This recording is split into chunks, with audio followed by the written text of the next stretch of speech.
आखिर कौन था दुनिया का सबसे शक्तिशाली और सबसे बड़ा असुर जिसने त्रिदेवों तक को हरा दिया था। आखिर क्या थी इस असुर की असली कहानी। आप देख रहे हैं संस्कृति दुनिया।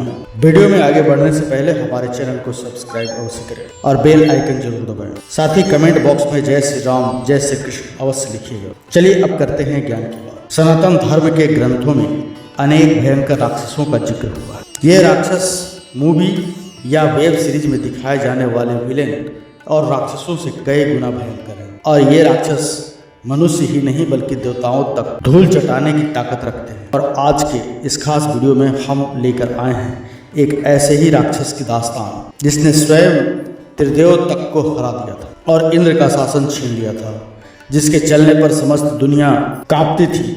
हम बात कर रहे हैं दुनिया के सबसे बड़े और खतरनाक और शक्तिशाली राक्षस वृत्रासुर की। दरअसल वृत्रासुर के बारे में एक खास कथा हमें श्रीमद् भागवत पुराण में मिलती है। एक बार देवताओं के राजा इंद्र को तीनों लोकों का ऐश्वर्य पाकर घमंड हो गया। एक दिन देवराज इंद्र अपनी सभा में रानी सची के साथ बैठे हुए थे। अप्सराएं नृत्य कर रही थी और इस दैव्य माहौल में देवराज बहुत ही सुशोभित हो रहे थे। तभी वहां देवताओं के गुरु परमाचार्य बृहस्पति आए।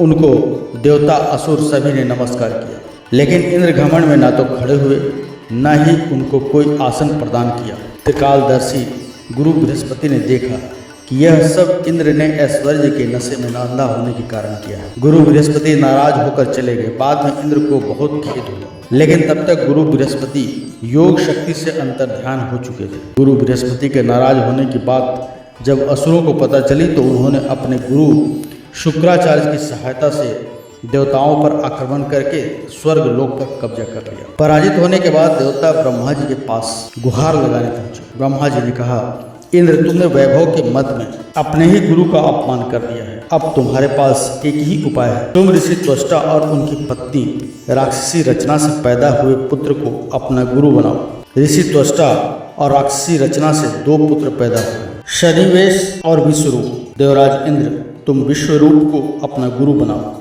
और फिर से स्वर्ग लोक को अपने अधिकार में ले लो। तब देवताओं ने ब्राह्मण पुत्र विश्वरूप को काफी मनाया और अपना गुरु बनाने के लिए कहा। विश्वरूप बड़े ही तेजस्वी थे। देवताओं की प्रार्थना पर वह आखिरकार मानी गए। शुक्राचार्य ने जब नीति बल से असुरों की संपत्ति को छुपा दिया तो विश्वरूप ने योग साधना के बल पर संपत्ति छीनकर वापस देवराज इंद्र को दिला दी। देवराज इंद्र ने विश्वरूप को अपना गुरु बनाया और गुरु बनाकर इंद्र ने उन्हें धोखा दिया। जी हाँ, देवराज इंद्र ने ब्राह्मण गुरु की हत्या कर दी। दरअसल देवताओं के नए गुरु विश्वरूप के 3 सिर थे। वो एक सिर से सोम रस का पान करते थे, दूसरे से सूरा पीते थे और तीसरे से अन्न खाते थे। उनके पिता त्वष्टा जब यज्ञ में आहुति देते थे तो जोर जोर से मंत्रों का उच्चारण किया करते थे। यज्ञ के दौरान विश्वरूप छिप छिप कर असुरों की भी आहुति दिया करते थे। उनकी माता असुर कुल की थी, तो वह माता के प्रेम वश ये आहुति देते थे। एक दिन देवराज इंद्र ने उन्हें असुरों को आहुति देते हुए देख लिया। क्रोध में देवराज इंद्र ने गुरु विश्वरूप का सिर काट डाला, जिससे विश्वरूप के सोम रस पीने वाले सिर से पपीहा, सूरा पान करने वाले सिर से गौरैया और अन्न खाने वाले सिर से तीतर पैदा हुआ। अब वृत्रासुर कैसे पैदा हुआ, इसके पीछे की यही कहानी कंटिन्यू में जुड़ती है। दरअसल विश्वरूप के मृत्यु का समाचार सुनने के बाद उनके पिता त्वष्टा को बहुत क्रोध आया। क्रोध के वश में होकर उन्होंने ऐसे पुत्र की कामना से यज्ञ शुरू किया जो इतना पराक्रमी हो कि इंद्र की हत्या कर दे और त्रिदेव तक को परास्त कर दे। कोई भी देवता उसे हरा न पाए। यज्ञ की समाप्ति के बाद सबसे बड़े राक्षस का जन्म। वो दैत्य ऐसा प्रतीत होता था मानो तीनों लोकों को नष्ट कर देगा। उसका शरीर प्रतिदिन सब ओर से बढ़ता रहता था। उसके चलने से पृथ्वी कांपने लगती थी और वो अपने हाथ में त्रिशूल धारण करता था। उसको देखकर तीनों लोकों में हाहाकार मच गया। त्वष्टा के उस पराक्रमी पुत्र ने तीनों लोकों को घेर लिया, यहाँ तक कि उसने त्रिदेव तक को हरा दिया। इस वजह से उसका नाम वृत्रासुर पड़ा। सभी देवताओं को उसने परास्त कर दिया।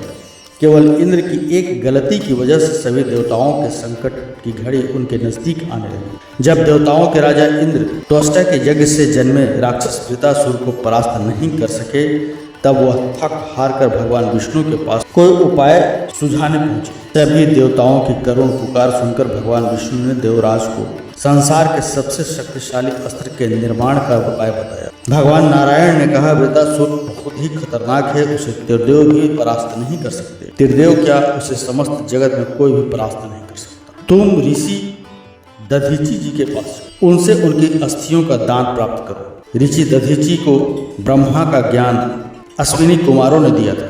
यदि अश्विनी कुमार यह दान मांगेंगे तो वह अवश्य ही प्रदान कर देंगे। फिर उस अस्थि से एक सर्वश्रेष्ठ अस्त्र का निर्माण करो। उसी अस्त्र से वृतासुर का वध हो सकेगा और तपस्वी ऋषि की अस्थि से बना वो महान अस्त्र ही वृतासुर को मारेगा। फिर क्या, इंद्र अश्विनी कुमारों के पास पहुंचा और अश्विनी कुमार स्वयं ऋषि दधीची के पास पहुंचे और उसके बाद ऋषि की अस्थियों से बना एक महान अस्त्र। दधीची ऋषि के इस महान दान का वर्णन सभी पुराणों में मिलता है। दधीची ऋषि की अस्थियों से विश्वकर्मा ने एक महान वज्र बनाकर तैयार किया। वज्र पाकर देवराज इंद्र और सभी देवता वृतासुर के वध के लिए चल पड़े। दोनों सेनाओं का युद्ध आपस में शुरू हो गया। देवताओं के पराक्रम के सामने असुरों के कोई भी अस्त्र काम नहीं कर पा रहे थे। यह देखकर असुर सेना डर के मारे भागने लगी। वृतासुर भी क्रोध के मारे तिलमिला उठा, तो वह यह बात जान चुका था कि देवताओं के संरक्षक भगवान नारायण भी देवताओं की तरफ, फिर भी वह भागा नहीं और उसने देवराज इंद्र से लगातार युद्ध किया। लेकिन आखिर में देवराज इंद्र ने उस महान अस्त्र यानी कि वज्रास्त्र से वृतासुर का वध कर दिया और इस तरह से भगवान विष्णु की कृपा से इंद्र ने वृतासुर का वध किया। आपको जानकर यह हैरानी होगी कि वृतासुर इतना भयानक और इतना शक्तिशाली था कि स्वयं त्रिदेव भी उसे मिलकर हरा नहीं पाए थे। यहाँ तक कि देवताओं में किसी में भी यह बल नहीं कि उसे हरा सके। कहते हैं ना, इस सब के पीछे ईश्वर की हमेशा लीला होती है। वो ईश्वर की ही लीला थी कि स्वयं ऋषि दधीची की शक्तिशाली हड्डियों से बना हुआ अस्त्र वृतासुर का वध कर सकता था। तो अगर आपको लगता है कि इससे भी कोई शक्तिशाली राक्षस था तो कमेंट बॉक्स में उसका नाम हमें अवश्य बताइएगा। और अगर आपको यह वीडियो अच्छी लगी हो तो ये वीडियो को लाइक कीजिए, हमारे चैनल को सब्सक्राइब कीजिए और ज़्यादा से ज़्यादा शेयर कीजिए। मिलेंगे अगली बार एक नई खास वीडियो के साथ। तब तक के लिए देखते रहिए संस्कृति दुनिया।